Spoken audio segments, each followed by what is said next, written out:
వాడు నన్ను మహిమపరుచున్నాడు. ఏంటంటే అక్కడ క్రింద వాడు ఏంటంట మార్గము సిద్ధపరచుకున్నాడంట. కాబట్టి వచ్చిన వారితో మనము స్తుతించాము, ఘనపరిచాము ఆయన నామమును. అలాగే ఎప్పుడు చేస్తూ ఉంటే నీకు ఏ కొదువులు ఉండవు. నువ్వు అనుకుంటున్నావా? ఏ కొదువులు ఉండవు. ఓ చిన్న మాట చెప్పి అన్నకి టైం లేదు. ఆండ్రూస్ గారి దగ్గర సంగారెడ్డిలో నేనున్నా. ఆమె ప్రార్థన చేస్తూ వస్తుందంట. ఏమి రావట్లా, ఏమి ఇవ్వట్లా దేవుడు. వచ్చి అన్న ఆండ్రూస్ గారు, మరి ఎంత ప్రార్థన చేస్తున్నాను అంది. నిన్నెవరు ప్రార్థన చేయమన్నారు? దేవుని గణపరచురా, స్తుతించి పాటలు పాడన్నాడు. హృదయపూర్వకంగా పాటలు పాడి స్తుతించినప్పుడు సేవకుడు ప్రార్థన చేశాడు. ఆమె అడిగింది దేవుడు ఇచ్చేసాడు. చూసారా, ఏమి కొరత ఉండదు. కనుక మీటింగులు పెట్టినప్పుడు టైంలో ఉండి పాటలు పాడితే దేవునికి మహిమ. రెండవది, వాక్యం విని నడుచుకుంటే దేవునికి మహిమ. అలాగ మనము చేద్దాం. సరేనా? ఇప్పుడు అన్నగారికి సమయము ఇస్తాం.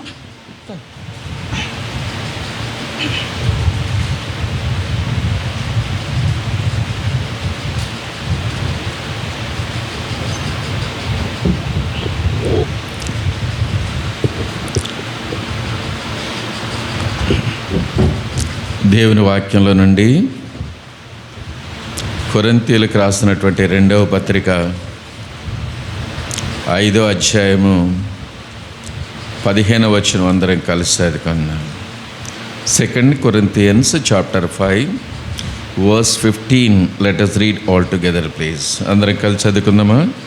జీవించు వారికి మీదట తమ కొరకు కాక తమ నిమిత్తము మృతి పొంది తిరిగి లేచిన వాని కొరకే జీవించుటకు ఆయన అందరి కొరకు మృతి పొందెనని నిశ్చయించుకొనుచున్నాము. మార్కు సువార్త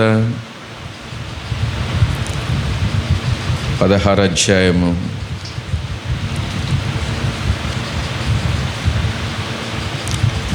15వ వచనం 16వ వచనం అందరం కలిసి చదువుకున్నాం.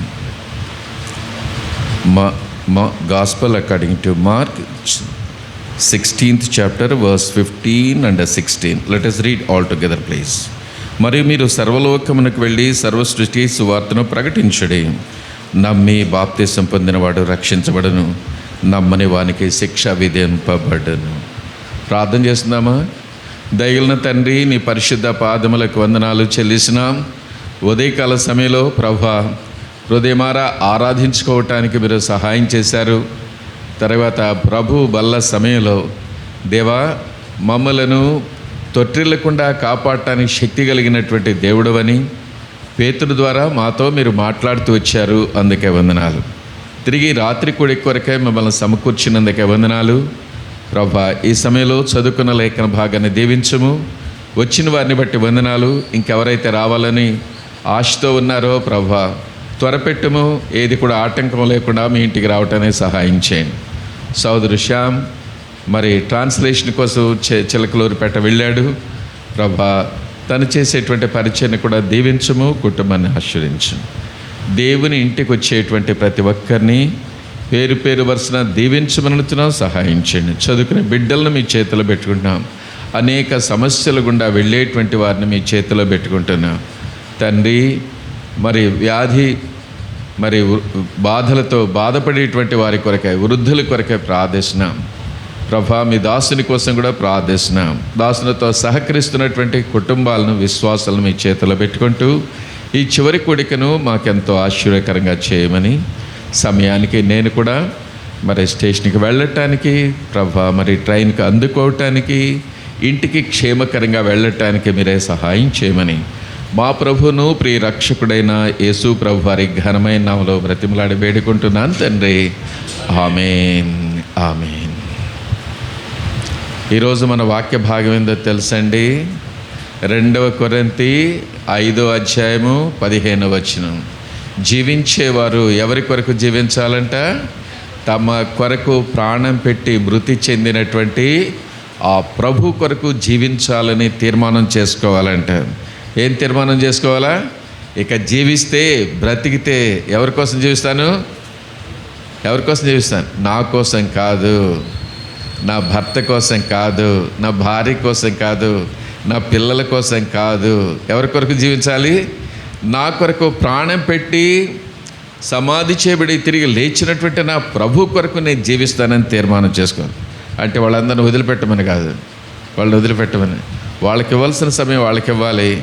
మిగిలిన సమయంలో మన దేవుని కొరకై ఎవరైతే ప్రాణం పెట్టారో, ప్రాణం పెట్టి వాళ్ళు ఈ లోకంలో ఒక వ్యక్తి కోసం ఇంకొక వ్యక్తి ఎవ్వరు కూడా లేరు. కానీ సర్వశక్తి కలిగిన దేవుడు, సర్వాధికారం కలిగిన దేవుడు, ఆకాశ మహాకాశంలో పట్టజాలినటువంటి దేవుడు, అంతేకాదు సమస్తమును ఒక్క మాటతో సృష్టించి తన మహత్తు కలిగిన మాట చేత సమస్తమును నిర్వహించుచున్నటువంటి ఆ దేవుని కొరకు మనం జీవించాలని చెబుతూ ఉన్నాడు. ఈయన రాజులకు రాజు, ప్రభులకు ప్రభు అని మనందరికీ తెలుసు.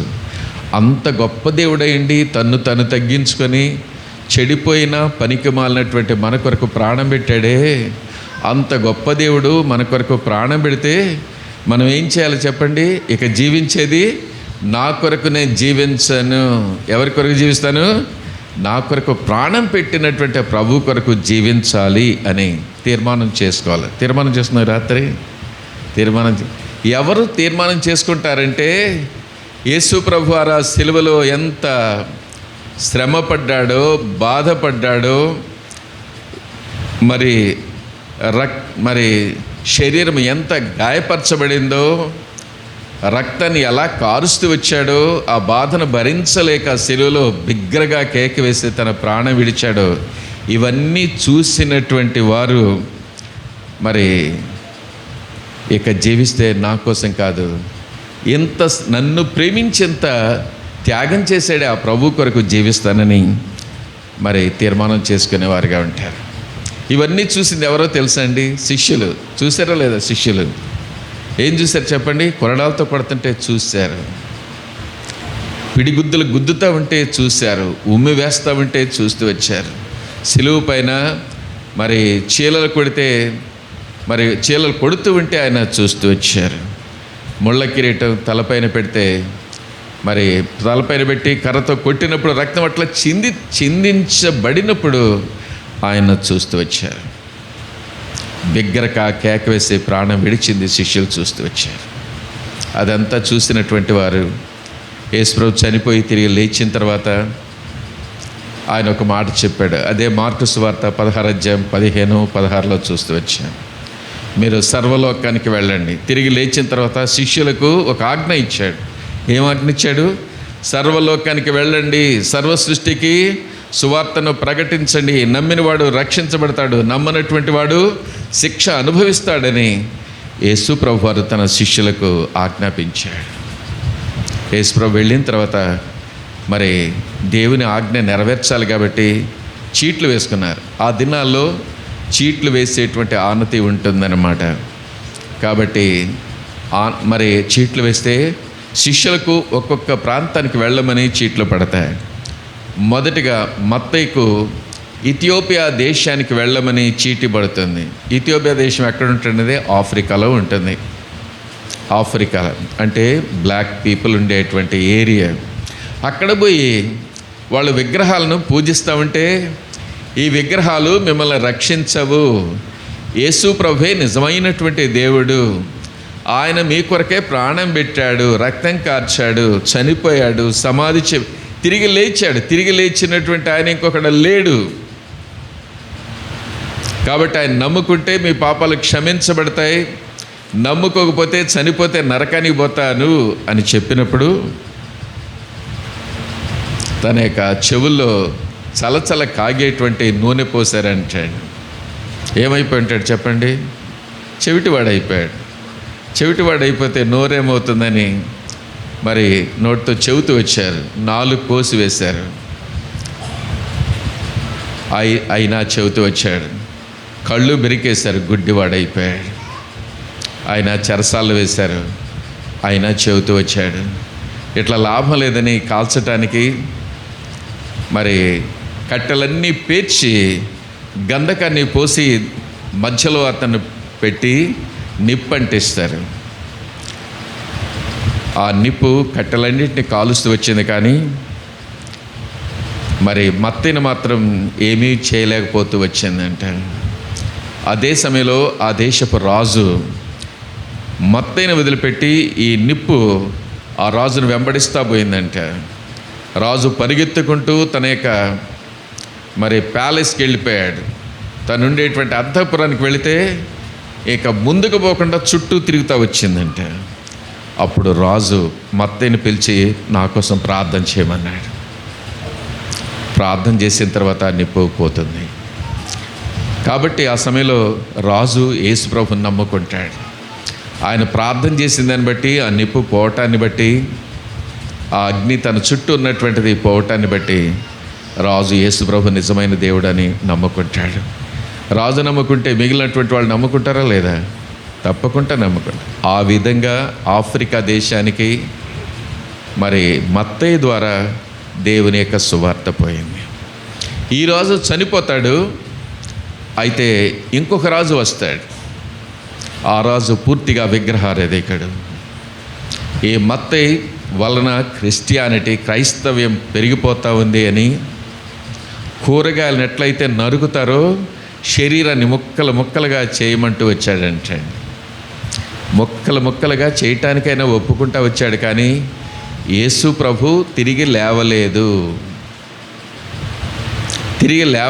ఆయన దేవుడు కాదని నువ్వు ఒప్పుకో, లేకపోతే నరుకుతామంటే, అయ్యా ఆయన చనిపోయింది నేను కళ్ళారా చూశాను, సమాధి చేయబడింది నేను చూశాను, తిరిగి మూడవ నాడు తిరిగి లేచింది నేను చూశాను, కాబట్టి నేను ఆ రీతిగా చెప్పలేను అంటూ వచ్చాడు. ఆ రీతిగా నరుగుతున్నా కూడా యేసే నిజమైనటువంటి దేవుడు అన్నాడు. కారణం ఏందో తెలిసిన, జీవిస్తే ప్రభు కొరకు జీవిస్తాను, చనిపోయినా కూడా నా ప్రభు కొరకు జీవిస్తానని చివరి వరకు ప్రభు కొరకే జీవించాడు. ఎవరండి? మత్తయి. ఉదయకాలం పేతుని గురించి మనం చదువుకుంటూ వచ్చాం. రోమా రాజ్యానికి తను వెళతాడు. చీటీ తనకు పడుతుంది. అక్కడ నీరో చక్రవర్తి పరిపాలిస్తూ ఉన్నాడు. కాబట్టి వాళ్ళు కూడా అక్కడ విగ్రహారాధికులుగా ఉంటున్నారు. ఈ విగ్రహాలను పూజిస్తే మీరు పరలోకానికి వెళ్ళరు, మీ పాపాలు క్షమించబడవు. యేసు ప్రభుని నమ్ముకుంటే మీ పాపాలు క్షమిస్తాడు. అంతేకాదు, మీరు చనిపోయారంటే నరకానికి పోతారంటే, సో చల్లగా రాజు దగ్గరికి ఆ వార్త పోయింది. కాబట్టి యేసు ప్రభు చనిపోయి తిరిగి లేచాడని చెబుతున్నావే, యేసు ప్రభు చనిపోయాడు తిరిగి లేవలేదని మేము నమ్ముతున్నాం. ఎందుకంటే మత్తయి సువార్తలో మీరు చదివినట్లయితే రండి, మత్తయి సువార్త 28వ అధ్యాయం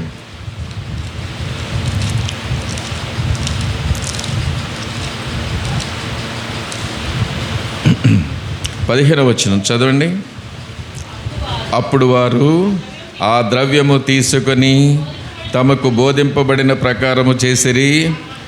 ఈ మాట యూదుల్లో వ్యాపించి నేటి వరకు ప్రసిద్ధమై ఉన్నది. పైనుంచి మీరు చదివితే యేసు ప్రభు వారు తిరిగి లేచినప్పుడు మరి ఆకాశం నుంచి దేవదూత వచ్చి ఆ రాయి దొర్లించినప్పుడు యేసు ప్రభు వారు తిరిగి లేస్తారు. కావలి ఉన్నటువంటి వారు లోపలికి వెళ్ళి పట్టణంలోనికి వెళ్ళి అది చెప్పడానికి పోతే ప్రధాన యాజకులు కొంత ద్రవ్యం ఇచ్చి ఆయన తిరిగి లేవలేదు, మేము నిద్రపోయేటప్పుడు శిష్యులు ఎత్తుకొని వెళ్ళారని చెప్పండి అని వాళ్ళు చెబుతారు. కాబట్టి ప్రధాన యాజకులు చెప్పిన దాన్ని బట్టి ఈ కావలి వారు ఆ మాట చెబితే అది చుట్టుపట్ల వ్యాపించింది. ఇప్పుడు నీరో చక్రవర్తి అంటారు ఆయన తిరిగి లేవలేదు, మీరు నిద్రపోతుంటే శిష్యులు వచ్చి, లేక అక్కడ కావలి వారు నిద్రపోతుంటే శిష్యులు వచ్చి తీసుకెళ్ళారని మేము విన్నాం, తిరిగి లేవలేదని చెప్పు, లేకపోతే యేసు ప్రభుని సిలువ ఎట్లా వేశారో నిన్ను కూడా అట్లా సిలువ వేస్తానంటే పేతురు అన్నాడు, అయ్యా యేసు ప్రభులాగా సిలువ వేయటానికి నేను యోగ్యుడను కాను, నన్ను ఎట్లా వేయాలో తెలిసినా తల క్రిందికి కాళ్ళు పైకేసి నన్ను సిలువేయండి అన్నారు. ఆ రీతిగా సిలువేసి చనిపోతాడు పేతురు. తన యొక్క ఉద్దేశం ఏంటంటే బ్రతికితే ప్రభు కొరకై జీవిస్తా, చనిపోయినా కూడా నా ప్రభు కొరకు జీవిస్తానని చివరి వరకు ప్రభు కొరకే జీవించి తన ప్రాణం పెట్టాడు. యోహాను కూడా పేతురు తర్వాత అదే రోమ రాజ్యానికి పోతాడు. అప్పుడు నీరో చక్రవర్తి ఉన్నాడు, కానీ తర్వాత డొమిషియన్ అని ఒక భయంకరమైనటువంటి చక్రవర్తి రాజ్యాన్ని పరిపాలిస్తున్నాడు. భూమి మీద నేనే దేవుడను, పరలోకంలోకి పోయినా కూడా అక్కడ కూడా నేనే దేవుడిని, భూలోకంలో నన్ను పూజించమని చెబుతూ వచ్చాడు. ఆ సమయంలో యోహాను అక్కడ పోయాడు. యోహాను అక్కడ పోయినప్పుడు అందరు కూడా ఈ డొమిషియన్ అనేటువంటి చక్రవర్తిని పూజిస్తామంటే ఆయన మనుష్యుడు, మీరు ఆయన ఎందుకు పూజిస్తారు? ఆయన పూజించారంటే వాస్తవంగా మీరు నరకానికి పోతారు. మీ పాపలు క్షమించే అధికారం ఆయనకు లేదు. యేసుప్రభు ఒక్కడే మన కొరకు రక్తం కార్చాడు, ప్రాణం పెట్టాడు, చనిపోయాడు, సమాజపడాడు, తిరిగి లేచాడు. ఇప్పుడు డొమిషియన్ కూడా అదే అంటున్నాడు, ఆయన తిరిగి లేవలేదని మేము విన్నాం. మరి కావలి వారు నిద్రపోతుంటే శిష్యులు ఎత్తుకుని వెళ్ళారని మేము విన్నాం. ఆయన తిరిగి లేవలేదని చెప్పు, ఆయన దేవుడు కాదని చెప్పు, లేకపోతే చల్లచల్ల కాగేటువంటి నూనెలో నిన్ను పడేస్తామంటే యోహాను అంటూ వచ్చారు. మీరు చల్లచల్ల కాగే నూనెలోన్నా వేయండి, ఇంకా దేంట్లోనన్నా వేయండి, ఆయన తిరిగి లేవలేదని నేను చెప్పలేను అంటాడు. దానికోసమే చల్లచల్ల కాగే నూనెలో ఆయన వేస్తాడు. ఏదన్నా వేపుడు చేసేటప్పుడు నూనె ఒక్క బొట్టు వచ్చి చేతి మీద పడితే ఎలా ఉంటుంది? పరిగెత్తుతూ ఉంటారు. ఎక్కడికి? బర్నాలు పూసుకోవటానికో, ఇంకు పోయటానికో, కొబ్బరి నూనె పోయటానికో, ఏదో ఒకటి. అసలు మనిషినే అట్లాంటి కాగే నూనెలో వేస్తే ఎట్లా ఉంటుంది చెప్పండి? ఒళ్ళంతా పొక్కిపోయిందంట. చనిపోవలసినటువంటి వాడు చనిపోకపోతే రాజు చెప్పాడంట, ఈ కాగేటువంటి నూనెలో ఇతను వేస్తే చనిపోలేదంటే ఇతను వెనకాల ఏదో దైవశక్తి ఉన్నది, ఇతనేం చెయ్యొద్దు. కాబట్టి ఇతను తీసుకుని వెళ్ళి పద్మాసు ద్వీపమని ఆ ప్రదేశంలో వేయమంటాడు. ద్వీపం అంటే చుట్టూ నీళ్లు ఉంటాయి, ఈ బల్లలాగా కొంచెం స్థలం ఉంటుంది. అలాంటి స్థలంలో ఆయన్ను వేశారు. కరుడుగట్టినటువంటి భయంకరమైనటువంటి నేరగాళ్లను వేసేటువంటి ఆ ప్రదేశం. అక్కడ ఆకలైతే పెట్టేవాళ్ళు లేరు, దప్పికైతే ఇచ్చేవాళ్ళు లేరు.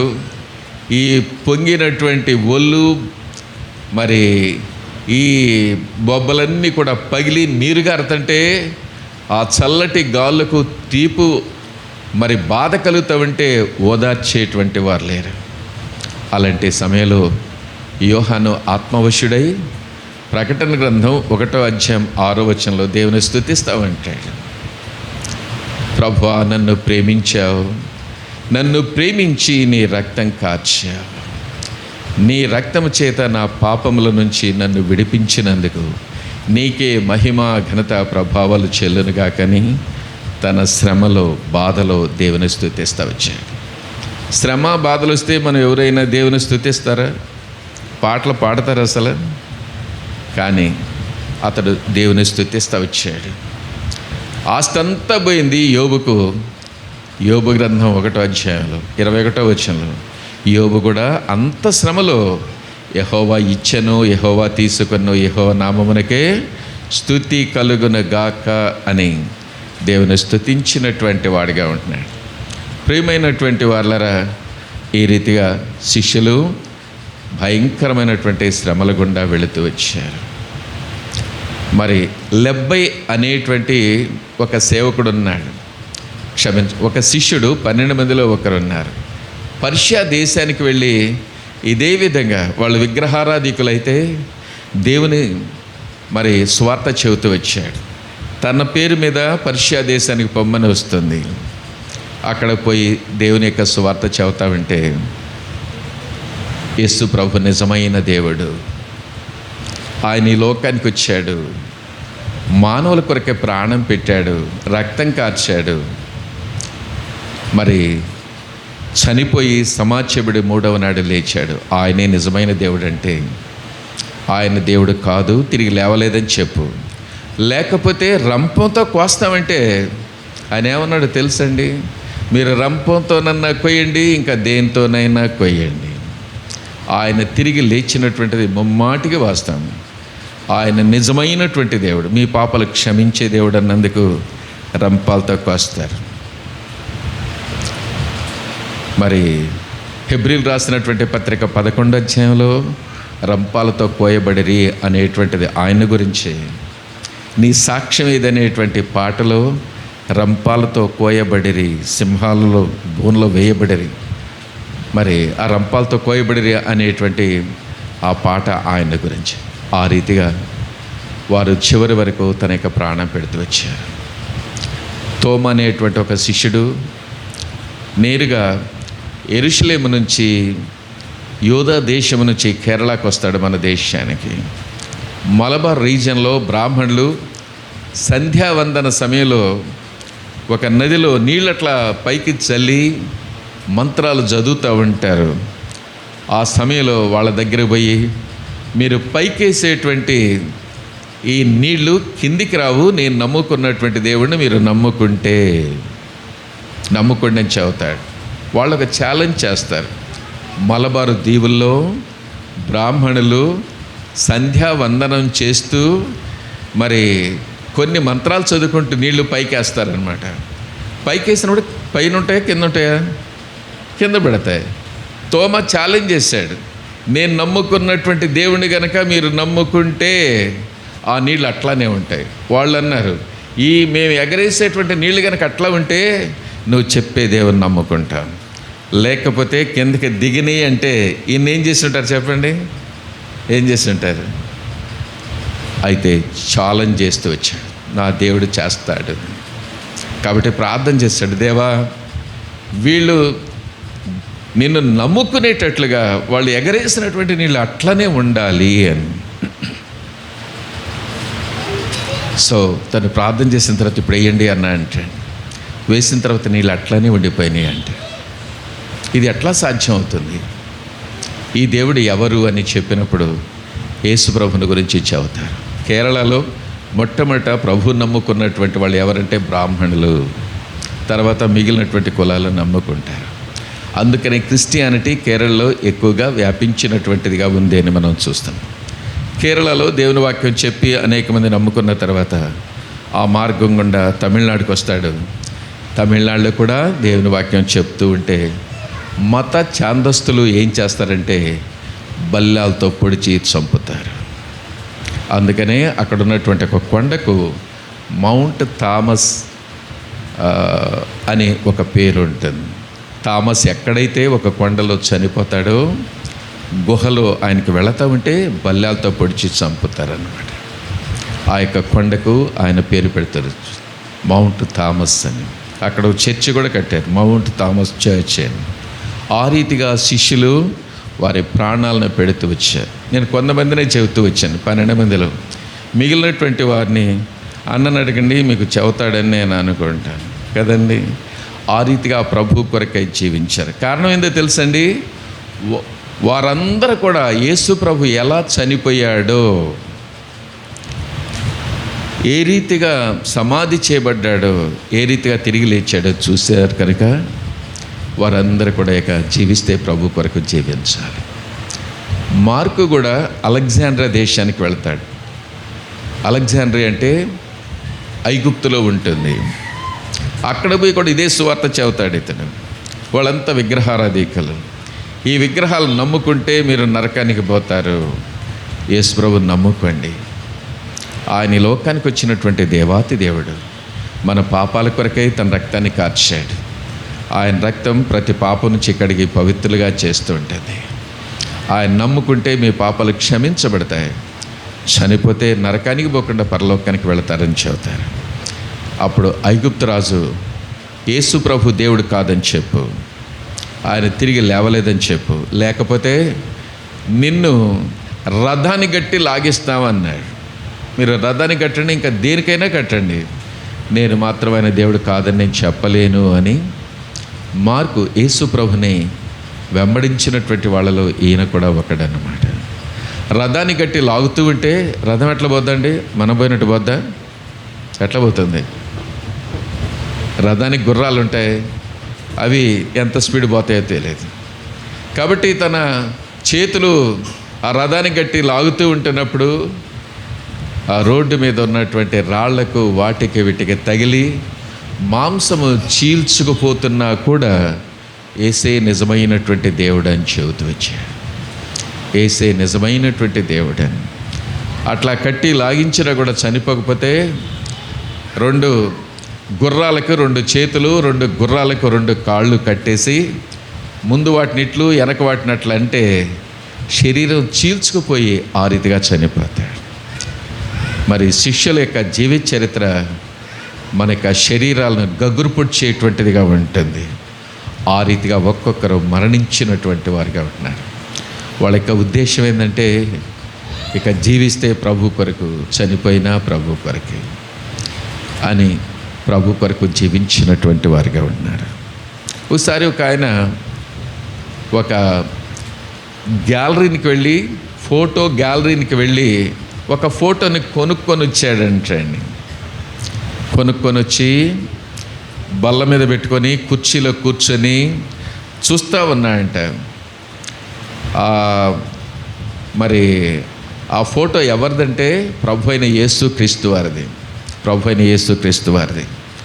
యేసుక్రీస్తు ప్రభువారిని కొరడాలతో కొట్టినప్పుడు శరీరం అంతా చీల్చుకుపోతుంది. తల మీద ముండ్ల కిరీటం పెట్టి అలా కొట్టినప్పుడు రక్తం అట్లనే చిందుతూ ఉంటుంది. ఆ చిత్రకారుడు యేసు ప్రభు యొక్క పటాన్ని చాలా బాగా గీశాడంటండి. ఆ ముళ్ళ కిరీటం పైన పెట్టి రోమాసైను కొట్టినప్పుడు రక్తం అట్లనే చిందిందంటండి. అది చాలా బాగేసి, అరే ఎంత బాగేశాడు ఈ చిత్రకారుడని ఎంతగానో ఉబ్బిపోయాడంట. తర్వాత కొంచెం కిందికి వచ్చాడంట. కిందికి వచ్చేటప్పటికి శరీరం అంతా చాళ్ళవలే దున్నబట్టమే కాదు, రక్తం అట్లనే కారటం చాలా బాగేశాడంటండి. ఇంత బాగేశాడే, ఈయనకి ఎంత నైపుణ్యత ఉందని ఆ చిత్రకారుని గురించి అనుకుంటా ఉన్నాడంట. మళ్ళీ చేతుల్లో చీలలు చూసినప్పుడు ఆ చీలల నుంచి రక్తం అట్లానే కారటం చాలా బాగా వేసాడంటండి. అరే ఇంత బాగా ఎలా వేసాడు, ఇంత బాగా ఎట్లా వేశాడు అనుకున్నాడంట. కింది కాళ్ళ దగ్గరికి వచ్చాట. కాళ్ళలో చీల కొట్టినప్పుడు రక్తం అట్లనే చిందిందంట. చాలా బాగా వేసాడంట ఆ చిత్రకారుడు. ఇంత బాగా ఎలా వేశాడు అనుకుంటా వచ్చాడంట. అయితే ఆ కాళ్ళ కింద ఒక చిన్న మాట రాసుందంటండి. ఎంత నీకు నేను చేశాను, నువ్వు నాకు ఏం చేశావు. ఆ మాట తన్ను బల్లెంతో పొడిచినట్లు అనిపించిందండి. ఎంత నీ కొరకు నేను చేశాను, నువ్వు నాకేం చేసావని. ఈయనే జింజన్ డ్వార్ఫ్, ఒక కోటీశ్వరుడు. ఈయన అనుకున్నాడంట, ఈ తలపైన ముండ్ల కిరీటం పెట్టించుకుంది నా కోసమా, వెనక ఎవరో, అవును నీ కోసమే. చేతుల్లో కళ్ళలో చీలగొట్టించింది నా కోసమా, అవును నీ కోసమే. శరీరమంతా చారలుగా దున్నబడుతూ వచ్చింది, రక్తమయమైపోయింది, ఇది నా కోసం అంటే, అవును నీ కోసమే అని వెనక శబ్దం ఎవరో వినపడుతుందంటే. వెనక ఇలాంటి శబ్దం వినపడుతుంటే ఎవరని వెనక చూస్తే ఎవరు లేరంటండి. అప్పుడు దేవుడు తనతో మాట్లాడుతున్నాడని తను అనుకున్నాడు. ఇదంతా నీ కోసం నేను చేశాను. దేవుడు తనతో మాట్లాడుతూ వచ్చాడు. ఈ ముండ్ల కిరీటం పెట్టించుకుంది నా కోసమా, చీళ్ళ కొట్టించింది నా కోసమా, కాళ్ళలో చేతుల్లో చీళ్ళ కొట్టింది నా కోసమా, శరీరం అంతా కొరడాలతో కొట్టించుకుంది నా కోసం అంటే, అవును నీ కోసమే. కుర్చీలో కూర్చున్నటువంటి వాడు వెంటనే కింద మోకరించి, యేసు ప్రభువా, నా జీవితంలో ఈ రీతిగా నా కొరకై నువ్వు ముండ్ల కిరీటం పెట్టించుకున్నావని ఎప్పుడు నేను అనుకోలేదయ్యా. నీ చేతుల్లో కాళ్ళలో చీళ్ళ కొట్టించుకున్నావా నా కోసమని నేను అనుకోలేదు. నీ శరీరం అంతా చాళ్ళ వలె దున్నబడుతూ వచ్చిందే, అది నా కోసమని నేను ఎప్పుడు అనుకోలేదు. సిలువలో మరణించావే, అది నా కోసం అనుకోలేదు. ఇక జీవిస్తే నీ కొరకై నేను జీవిస్తాను అని తీర్మానం చేసుకున్నాడంటే. ఈయన చాలా పెద్ద కోటీశ్వరుడు. తనకున్నటువంటి ధనంతో ప్రపంచంలో నలుమూలల సేవకులను పంపించి తన ధనాన్ని వాళ్ళకి ఇచ్చేసి సేవ చేయమంటూ వచ్చాడంటే అదే కోవలోనే మొరోవియన్ అనేటువంటి మిషన్ చెన్నైలో, మద్రాసులో స్టార్ట్ చేస్తారు. ఈయన పంపించినటువంటి సేవకుడి ద్వారా అక్కడ సేవ చేస్తూ వచ్చాడు. ఆఖరికి ఆయన ఎలా చనిపోయాడో తెలుసండి? ఎలా చనిపోయాడో తెలుసు? కాళ్లకు చెప్పులు లేకుండా చనిపోయాడు. అంటే ఆఖరి రూపాయి వరకు తను ఎవరికి ఖర్చు పెట్టాడో తెలుసండి? ఎవరికి ఖర్చు పెట్టాడు? దేవుని కొరకు. ఎవరైతే తన కొరకు ప్రాణం పెట్టాడో, రక్తం కార్చాడో, చనిపోయాడో, సమాధి చేయబడ్డాడో, తిరిగి లేచాడో, ఆ ప్రభు కొరకు ఖర్చు పెట్టినటువంటి వాడిగా ఉన్నాడు. తన సమయాన్ని దేవునికి ఇచ్చాడు. తన దగ్గర ఉన్నటువంటి ధనాన్ని దేవునికి ఇచ్చాడు. తనకున్నటువంటి బలాన్ని దేవునికి ఇస్తూ వచ్చాడు. ఆ రీతిగా సేవ చేసి తన యొక్క జీవితాన్ని కొనసాగించాడు. ముగించినటువంటి వాడిగా ఉన్నాడు. కాబట్టి నా కొరకు ఎంత చేశాడే, నేనేం చేయలేదు అని కన్నీటితో ఇక ప్రభువా జీవిస్తే నీ కొరకే నేను జీవిస్తానని తన జీవితాన్ని ప్రభుకు అర్పించుకున్నవాడుగా, తన యొక్క సమయాన్ని, తన యొక్క బలాన్ని, తన యొక్క ధనాన్ని ప్రభు కొరకే మరి సంపూర్ణంగా ఖర్చు పెట్టినటువంటి వాడిగా ఉంటున్నాడు. నెల్లూరులో శ్రీదేవి అనేటువంటి ఒక అమ్మాయి ఉంది. ఎంతమంది ఉన్నారు? ఎన్నాడు వాళ్ళు చేతులు ఎత్తండి. ఎవరు లేదా? ఓకే. తర్వాత తను అడగండి, నేను చెప్పింది తప్పు అయితే కరెక్ట్ చేస్తుంది. ఒక బ్రాహ్మణ్ గర్ల్ అన్నమాట. బ్రాహ్మణ్ గర్ల్ 1,00,000 మందిలో ఒకరికి కూడా రానటువంటి ఒక వింత జబ్బు తనకి వస్తుంటుంది. తన జబ్బు ఏంటి అంటే చేతులు పనిచేయవు, కాళ్ళు పనిచేయవు, మరి ఒక నోరు, తల మాత్రమే పని చేస్తూ ఉంటుంది. ఈగ కుడుతున్నా, దోమ కుడుతున్నా కూడా చేత్తో ఇట్లా అనుకునేదానికి లేదనమాట. పని చేయవు. కాబట్టి రోజు రోజుకి శరీరం ఇట్లా కృషించకపోతూ ఉంటుంది. మీ బాపట్ల నుంచి ఒక ఆయన నెల్లూరు మరి వారింటి ప్రక్క వీధిలో ఒక స్తుతి కూడిక పెట్టడానికి వెళ్ళాడంటండి. అక్కడ స్తుతి కూడికి ఈయన వచ్చాడని తెలిసి ఒక చిన్న స్లిప్ పంపించిందంట. పాస్టర్ గారు, నాకు బాగలేదు, మా దగ్గరకు వచ్చి ప్రార్థన చేయండి అని. అసలు ఈమె దేవుడిని ఎట్లా నమ్ముకుంది అంటే, టీవీలో కరుణామయుడు సినిమా వస్తుంటే తను తన తండ్రి చూశారు, నమ్ముకుంటారు. తనకు అమ్మ, నాన్న ఉన్నారు, ఒక తమ్ముడు ఉంటారు. సరే, దేవుని నమ్ముకున్న తర్వాత బైబిల్ చదువుతున్నారు. వాళ్ళు చాలా అనుమానాలు, సందేహాలు వచ్చేటువంటివిగా ఉంటున్నాయి. కాబట్టి ఈయనకు ఒక చిన్న చీటీ పంపించారు, మా దగ్గరకు వచ్చి ఒక్కసారి ప్రార్థన చేయండి అని. ఈయన కోపం వచ్చిందంట. ఎందుకు చెప్పండి? బాగలేకపోతే నా దగ్గరకు వచ్చి ప్రార్థన చేయించుకోవాలి, నేను పోయి వాళ్ళ దగ్గర ప్రార్థన చేయటమా అని ఈయనకి చాలా కోపం వచ్చిందంటే. ఆయన మీటింగ్ అయిపోయిన తర్వాత దేవుడు తన పొమ్మన్నాడు, పోయాడంటే అండి. మంచంలో పండుకొని ఉందంట. మంచం ఇట్లా ఉంటే ఈ మూల నుంచి ఈ మూల వరకు అంత పొడవు ఉందంట. చాలా చక్కగా ఉందంట, చాలా చక్కగా ఉందంట. సరే, తను పోవటంతోనే ప్రైజ్ లార్డ్ పాస్టర్ గారు అని చెప్పి మేము యేసు ప్రభుని నమ్ముకున్నాం. నేను, మా నాన్న కరుణామయుడు సినిమా టీవీలో చూసి దేవుని నమ్ముకున్నాం. ఆ దేవుడు ఎంతో చేశాడు. ఈ రీతిగా ఏ పాపం చేయనటువంటి ఆ ప్రభువారు ఆ కల్వరి శిలువలో తన శరీరాన్ని ఇచ్చాడు, తన రక్తాన్ని ఇచ్చాడు, తన ప్రాణాన్ని ఇచ్చాడు. ఆయన పొందినటువంటి ఆ శ్రమలను చూస్తూ ఉంటే మా దేవుళ్ళు ఎవరు కూడా ఈ రీతిగా చనిపోయినటువంటి వాళ్ళు లేరు. మా కొరకై ఏ దేవుడు కూడా ప్రాణం పెట్టినటువంటి వాళ్ళు లేరు. ఈయన నిజమైనటువంటి దేవుడు. వేదాల్లో ఒక మాట ఉంది, సర్వ పాప పరిహారో రక్త ప్రోక్షణం ఆవశ్యకం, తద్రక్తం పరమేత్మనాం పుణ్యదాన బలియాగం.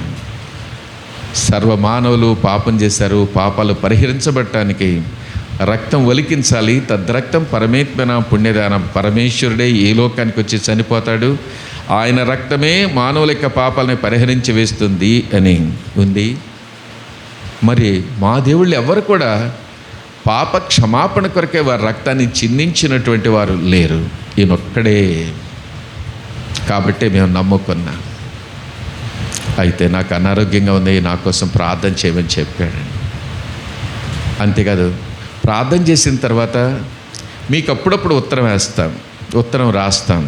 మేమిద్దరం బైబిల్ చదువుకుంటున్నాం, మాకు చాలా అనుమానాలు వస్తున్నాయి, చర్చికి పోలేము, కాబట్టి మేము ఉత్తరం రాస్తే దానికి మా యొక్క అనుమానాలకు సమాధానం అప్పుడప్పుడు రాయండి పాస్టర్ గారు అని చెప్పిందంటే, సరేనమ్మా అని ప్రార్థన చేసి వెళ్ళాడంట.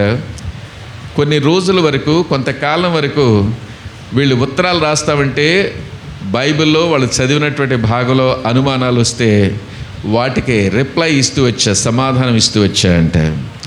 కొద్ది కాలం పోయిన తర్వాత ఉత్తరాలు పోవటం లేదంట. అంటే ఈయన ఏమనుకుని ఉంటాడు చెప్పండి? ఉత్తరాలు పోవటం ఆగిపోయింది అంటే ఈమె చనిపోయి ఉంటుందేమో, కాబట్టి ఉత్తరాలు రాలేదు అనుకున్నాడు. సరే, కొంతకాలానికి మళ్ళీ వాళ్ళ ఇంటికి ఈ పక్కన ఇంకొక గృహకూడికి ఉంటే ఈయన పిలిచారంట, వచ్చాడంట. ఆయన అక్కడికి వచ్చాడని వేరే వాళ్ళ ద్వారా కబురు చేసిందంట ఈ అమ్మాయి. పాస్టర్ గారు మీరే వచ్చి మళ్ళా వచ్చిన దానికి ఎంతో సంతోషంగా ఉంది, మరలా వచ్చి నా కోసం ఒక్కసారి ప్రార్థన చేస్తారా అని తను కబురు చేసిందంటే ఈయన అనుకున్నంటారే, ఈ అమ్మాయి చచ్చిపోయింది అనుకున్నాను ఉత్తరాలు రాకపోతే. ఇంకా బ్రతికి ఉన్నదా అనుకున్నా అంటే. సరే, మీటింగ్ అయిపోయిన తర్వాత పోయాడంట. పోయేటప్పటికి ఇంతకుముందు మంచానికి అటుపక్క ఆ ప్రక్క నుంచి ఈ ప్రక్కకు ఉన్నది, ఇప్పుడు అడ్డంగా పండుకోబెట్టినా కూడా ఇంకా స్థలం ఉందంటండి. ఆ అమ్మాయిని చూసేటప్పటికి ఈయనకి నోరు పిగలలేదంటండి. ఎందుకు చెప్పండి? ఆ అమ్మాయి స్థితిని చూస్తే. అంతేకాదు, అంతకుముందు ఎంతో మంచిగా ఉన్నట్టు వాతావరణం రెండోసారి పోయినప్పుడు కొంచెం వాసనతో భయంకరంగా ఆ స్థలం ఉందంట. అయినా కూడా ఆ అమ్మాయిని బట్టి అక్కడికి వెళ్ళాడు. పాస్టర్ గారిని చూడటంతో ఈ అమ్మాయి సంతోషంతో ఒక మాట అన్నా, పాస్టర్ గారు దేవుడు ఎంత మంచివాడు,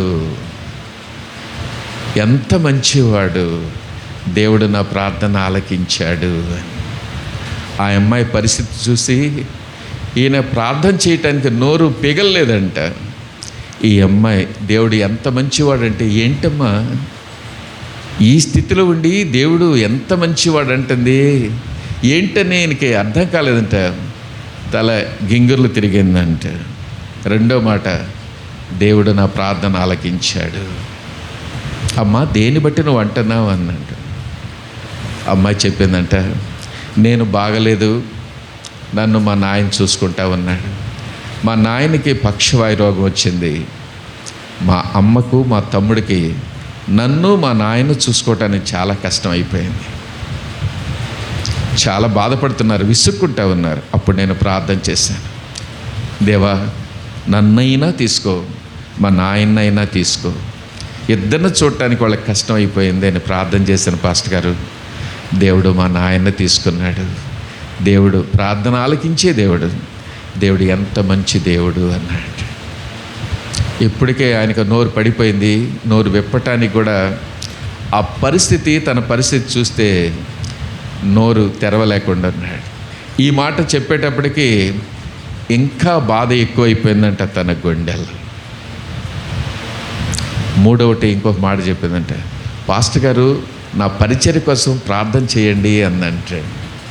ఈయన ఆశ్చర్యపడంట, అరే నడవటానికి కాళ్ళు లేవు, ఏదైనా ఒక కరపత్రాన్ని ఇవ్వటానికి మీకు చేతులు పని చేయవు, ఏం పరిచర్య చేస్తున్నావమ్మా అని అంటాను. ఏం పరిచర్య చేస్తున్నావు అని అంటాను. పాస్టర్ గారు నా ఆరోగ్యం కోసం మా నాయన కొన్ని లక్షలు బ్యాంకులో వేశాడు. నా జబ్బు బాగు కాదని నాకు బాగా తెలుసు. కొన్ని కరపత్రాలు వేయించాను. కరపత్రాలు వేసి ప్రతిరోజు ఒక బల్ల రిక్షాని పిలిపిస్తాను. బల్ల రిక్షా మీద ఒక చాప దాని మీద పరుస్తాడు. ఆ రిక్షావాడు నన్ను దాని మీద పండుకోబెడతాడు. నేను ఒకరోజు హాస్పిటల్ దగ్గరికి పోతాను, ఇంకో రోజు పోస్ట్ ఆఫీస్ దగ్గర పోతాను, ఇంకో రోజు ఒక స్కూల్ దగ్గర పోతాను, ఇంకో రోజు ఒక కాలేజ్ దగ్గర పోతాను.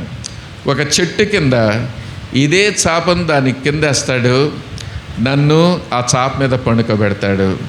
ఈ కరపత్రాలు అక్కడ పెడతాడు, ఒక కాగితం పెడతాడు.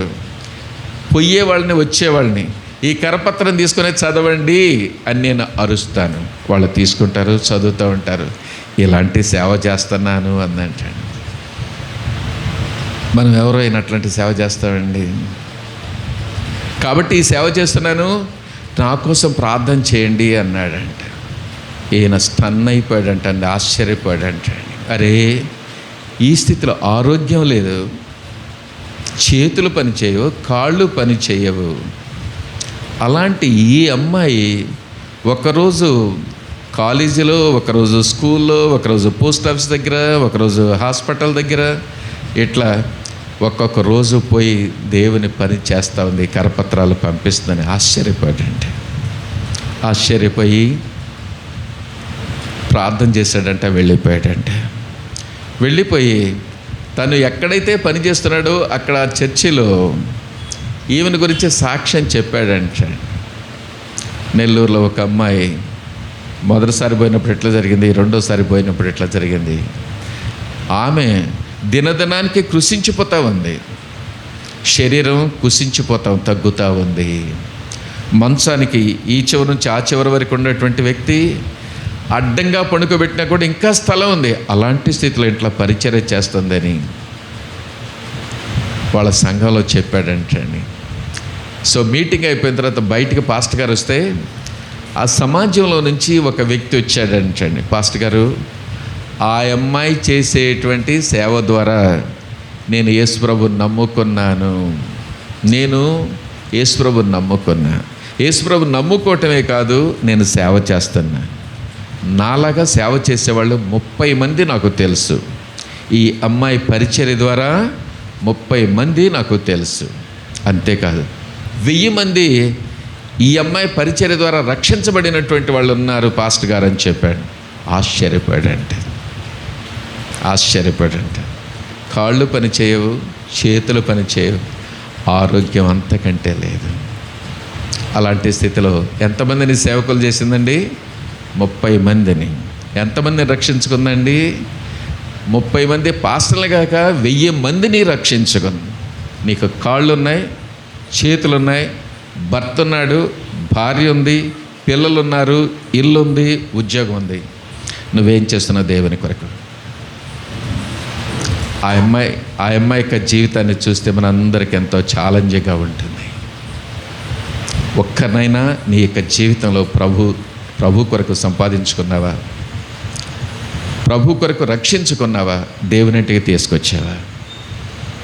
ఎంతవరకు ఒక వ్యక్తిని కూడా రక్షించుకోకపోతే సిగ్గుతో తల ఉంచుకొని, ప్రభువా, కాళ్ళు లేనటువంటి ఒక అమ్మాయి, చేతులు లేనటువంటి ఒక అమ్మాయి, ఆరోగ్యం లేనటువంటి ఒక అమ్మాయి, ఇంతమందిని సేవకులుగా తయారు చేసి ఇంతమందిని రక్షించుకుంది. అన్నీ నాకు ఇచ్చావు ప్రభువా, ఒక్క వ్యక్తిని కూడా నేను రక్షించుకోలేదయ్యా, నీ ఇంటికి నడిపించలేదయ్యా. ఇక జీవిస్తే ఎవరి కోసం నేను జీవిస్తాను? ఎవరి కోసం జీవించాలి? ప్రభు కొరకు జీవిస్తానని తీర్మానం చేస్తున్నావు ఈ రాత్రి. లోకముకై జీవించనింక నీ కోరకై జీవింతును. లోకముకై జీవించనింక నీ కోరకై జీవింతును. నీ కర్పింప నేవేనుదీయ ఈ కొద్దిన జీవితము. నీ కర్పింప నేవేనుదీయ ఈ కొద్దిన జీవితము. కృతజ్ఞతను తల వంచి నాదు జీవము అర్పింతును. లేదేయిక నేవేళ అర్పింతును. నన్నే నీకు అర్పింతును. నన్నే నీకు. కాబట్టి ఆ జింగ్ అండ్ డ్వార్ఫ్ తన యొక్క జీవితం కానీ, ఈ నెల్లూరులో ఈ బ్రాహ్మణుల అమ్మాయి శ్రీదేవి కానీ మనకెంతో ఛాలెంజ్గా ఉన్నారు. ఇక జీవిస్తే ఎవరి కొరకు జీవించాలి? ప్రభు కొరకు జీవించాలి. మిగిలినటువంటి కొద్ది జీవితాన్ని ప్రభుకి అప్పగించుకో, ప్రభు కొరకే జీవించు. తద్వారా ఆత్మలను సంపాదించేటువంటి వ్యక్తిగా నన్ను చేయి ప్రభువా, నన్ను సిద్ధపరచు ప్రభువా. నేను రేపటి నుంచి ఇతరులకు చెప్పటానికి, రక్షించుకోవటానికి, నీ మందిరానికి నడిపించటానికి నన్ను కూడా అమ్మాయి వలె వాడుకో ప్రభు అని ఆశ నీకు జీవితంలో ఉంటే, ఆశగల ప్రాణాన్ని ఏం చేస్తాడండి? 107వ కీర్తన 9వ వచనంలో ఆశగల ప్రాణాన్ని దేవుడు తృప్తిపరుస్తాడు. కోడి పందాలు చూసారు ఎప్పుడన్నా మీరు? చూసుంటారు. ఇటు పక్క వాళ్ళు చూడకపోవచ్చని, కానీ కోడి పందాలు, ఈ వెలలో కోడి పందాలు ఒక్కదానికి మరి వాటి కాళ్ళకు ఏం కడతారు చెప్పండి? కత్తులు కడతారు. కత్తులు కట్టి వదిలితే దీని కత్తి పోయి దీనికి తగిలినా కూడా రక్తం కర్తన కూడా పారిపోదండి. ఎందుకో తెలుసా? చెప్పండి చూసిన వాళ్ళు. ఎందుకు పారిపోతే తెలుసండి? నా యజమానుడు నన్ను పెంచి పోషిస్తూ ఉన్నాడు, నా కొరకే ఎంతో శ్రమ పడ్డాడు, నా కొరకు నన్ను ఎంతగానో ఖర్చు పెట్టాడు నా కోసం. నేను పారిపోను. ఈ పందెపు రంగంలో దాన్ని చంపనైనా చంపుతాను, లేకపోతే నేను చావనైనా చస్తానని రక్తం కారుతున్నా కూడా పోరాడుతూ ఉంటుందండి. నోరు లేనటువంటి కోడి ఎవరి కోసం పోరాడుతుందో తెలుసండి? తన్ను పెంచి పోషించినటువంటి యజమానుడి కొరకై ప్రాణం పెట్టడానికి ఇష్టపడుతుంది, కానీ పరిగెత్తడానికి ఇష్టపడదు. మరి నీకు నాకు నోరుంది, మనం ఎవరి కోసం జీవిస్తున్నాం చెప్పండి? ఎవరి కోసం? మన పొట్ట కోసం, మన ఇంటి కోసం, మన భర్త కోసం, మన పిల్లల కోసం. మరి నీ కోసం ప్రాణం పెట్టాడే, రక్తం కార్చాడే, పరలోకాన్ని తన మహిమను వదిలిపెట్టుకొని ఆ రీతిగా స్వరూపము లేనటువంటి వాడుగా, సొగసు లేనటువంటి వాడిగా అయిపోయాడే. అంత నీ కోసం చేస్తే మరి ఆయన కోసం నువ్వేం చేసావు? ఇంకొకటి, ఆర్మీలో సైనికులు యుద్ధంలో పోరాడుతూ ఉంటారు. ఎవరి కోసం పోరాడతారు తెలుసండి? దేశం కోసం పోరాడుతూ ఉంటారు. వాళ్ళకి ట్రైనింగ్ ఇస్తారు. ఏమని ట్రైనింగ్ ఇస్తారో తెలుసా? ఏమని ట్రైనింగ్ ఇస్తారు చెప్పండి? యుద్ధంలో మీరు పోరాడేటప్పుడు, యుద్ధంలో పోరాటం అంటే వీళ్ళు మన దేశం నుంచి వీళ్ళు పోరాడుతున్నారు, శత్రు సైన్యం ఇంకో ఎదురుగా వస్తూ ఉంటుంది. బుల్లెట్ తగిలింది అనుకోండి, కత్తిపోటు తగిలింది అనుకోండి, పారిపోకూడదు.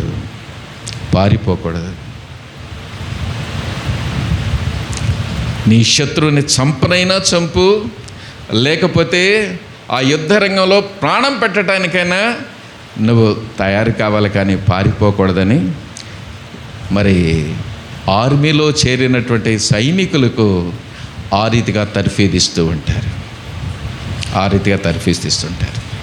కాబట్టి ఈ సైనికుడు దేని కొరకు జీవిస్తున్నాడు అంటే, దేని కొరకు చెప్పండి? దేని కొరకు తన ప్రాణం పెడుతున్నాడు చెప్పండి? దేశం కోసం. ఒక దేశం కోసం తను ప్రాణం పెడుతున్నాడు. ఆ కోడి తన పెంచి పోషించినటువంటి యజమానుడి కొరకై తను ప్రాణం పెడతాడు. మరి నీ కోసం, నా కోసం అంత గొప్ప దేవుడు. ఎంత గొప్ప దేవుడు అండి! ఆకాశ మహాకాశములు పట్టజాలనటువంటి దేవుడు, రాజులకు రాజు, ప్రభులకు ప్రభు, మరి ఎవరు కూడా సమీపింపరాని తేజస్సులో వసించుచు అమరత్వము కలిగినటువంటి వాడు. మరి సమస్తాన్ని ఒక్క మాటతో సృష్టించినటువంటి అంత గొప్ప దేవుడు నీ కొరకే, నా కొరకే తగ్గించుకొని సెలవు మరణం పొందినట్టుగా విధేయతను చూపించాడే. తన రక్తాన్ని ఆఖరుబట్టు వరకు కార్చాడే. తన శరీరాన్ని తృణంగా పెడుతూ వచ్చాడే. తన ప్రాణాన్ని తృణంగా పెడుతూ వచ్చాడే. ఆ ప్రభు కొరకు నువ్వేం చేస్తున్నావు? ఇంతవరకు ఏం చేయలేదు అంటే, ఈ రాత్రికాల సమయంలో చిన్న తీర్మానం చేసుకున్నా. ప్రభువా, వాళ్ళు ఎలా అయితే నీ కొరకు జీవిస్తూ వచ్చారో, శిష్యులు కానీ, జింజ్ అండ్ డ్వార్ఫ్ కానీ, ఆ నెల్లూరు అమ్మాయి కానీ, మరి యుద్ధంలో పోరాడేటువంటి సైనికుడు కానీ, మరి ఆ కోడి కానీ, తమ యజమానుల కొరకు జీవించినట్లుగా నా యజమానుడు, నా సృష్టికర్త, నన్ను రక్షించినటువంటి నా ప్రభు కొరకే జీవిస్తాను. జీవించు వారికి మీదట తమ కొరకు కాక తమ కొరకు ప్రాణం పెట్టినటువంటి ఆ ప్రభు కొరకు జీవించాలని అపోస్తులైనటువంటి పౌలు కొరింథీయులకు చెబుతూ వచ్చాడు. అదే వాక్యం ఈనాడు బాపట్లో ఉన్నటువంటి ఫిలదెల్ఫియా సంఘంలో ఉన్నటువంటి నీతో నాతో మాట్లాడుతూ ఉంటాడుగా. చిన్న ప్రార్థన చేస్తున్నాను, చిన్న తీర్మానం చేసుకున్నాను. ప్రభువా, ఇక జీవిస్తే నా కొరకు నేను జీవించాను. ఎవరి కోసం జీవిస్తాను? నా ప్రభు కొరకు జీవిస్తానని తీర్మానం చేసుకో. రేపటి నుంచి ప్రభు కొరకే జీవించు. ఏడొక 20 మంది ఉన్నారు, ఇంకొక 20 మందిని ప్రభు ఇంటికి తీసుకొస్తే 40 అవుతారు. 40 మంది ఒక్కొక్కరి కోసం మీరు ప్రార్థన చేస్తే 80 అవుతుంది. ఈ మందిరం అంతా నిండుతుంది. నేను వచ్చి రావడంతో మందిరం ఈ చివరి నుంచి ఆ చివరి వరకు పట్టలు వేశారు. నేను అనుకున్నాను ఈ పట్టలన్నీ నిండిపోతాయి అనుకున్నా. ఏ రోజు కూడా హాఫ్ కంటే ముందు పోలేదన్నమాట. ఎంత ఖాళీ లేకుండా ఉండాలి అంటే ఇది ఎవరి పనో తెలుసా అండి? ఎవరి పని? డేవిడ్ రాజు గారి పని కాదు, లేకపోతే బ్రదర్ ఆనంద పని కాదు, ఇంకొకరి పని కాదు. మీరు అందరూ చేయాలి. ఇది ఎవరి పని? మనందరి పని. ఒక్కొక్క వ్యక్తిని, అంద్రేయుని గురించి మనం చెబుతూ వచ్చాను. ఒక్కొక్క వ్యక్తిని ప్రభు దగ్గరికి తీసుకొచ్చేటువంటి శ్రేష్టమైనటువంటి సేవ పరిచర్య అంద్రేయుది. అదేవిధంగా మీరు కూడా ఒక్కొక్కరిని ప్రభు దగ్గరికి తీసుకొచ్చేటువంటి వారిగా, ప్రభు కొరకు పనిచేసేటువంటి వారిగా, మరి ఇక జీవిస్తే నా ప్రభు కొరకు జీవిస్తాను తీర్మానం చేసుకోండి. ఆశ కలిగి ఉండండి. అలాంటి ఆశ కలిగి ఉంటే ఆశ కలిగినటువంటి ప్రాణాన్ని దేవుడు తృప్తిపరిచేటువంటి వాడిగా ఉంటాడు. రండి ప్రార్థన చేసుకుందాం. మోకరించండి.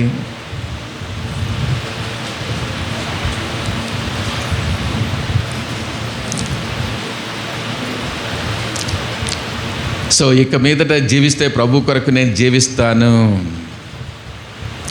ప్రభు కొరకై నేను ఆత్మలు సంపాదిస్తాను అని ఎవరు తీర్మానం చేసుకుంటారు అంటే